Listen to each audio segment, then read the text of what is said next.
அதிகாலை 3 மணிக்கு என் ஆன்மா பரலோகத்துக்குள் எடுத்து செல்லப்பட்டது. அங்க ஒரு கான்பரன்ஸ் ரூம். என்னடா புத்தலாட்டது?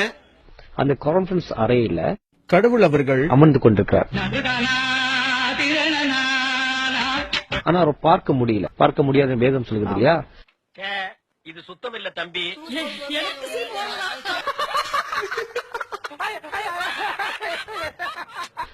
ஒரு மேகம் போன்ற ஒரு உருவம் ஒரு நாற்காலியில் அமர்ந்து கொண்டிருக்கிறது. அவருக்கு பக்கத்துல கடவுள் அமர்ந்து கொண்டிருந்தார். பக்கத்துல ஒரு முக்கியமான நபர் இருந்ததுனால இவர் கடவுள் என்று நான் அறிந்து கொண்டேன்.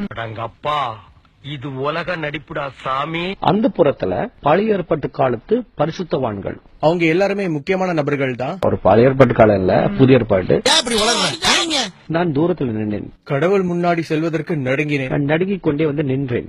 டகால்டி கேட்டா கப்ஸ் அடிக்கிறது. யார்கிட்ட போய் சொல்ற?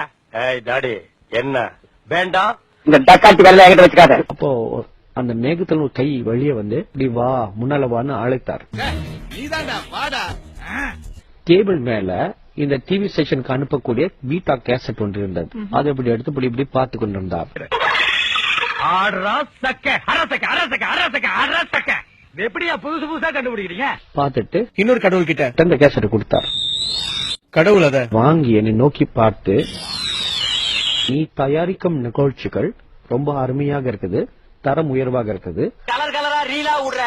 ஏய் ஜனங்களே பாத்துக்கங்க, என் மேல தப்பு இல்ல. இந்த பாவத்துக்கெல்லாம் நான் ஆளாகவே மாட்டேன். அத்தனையும் பொய்.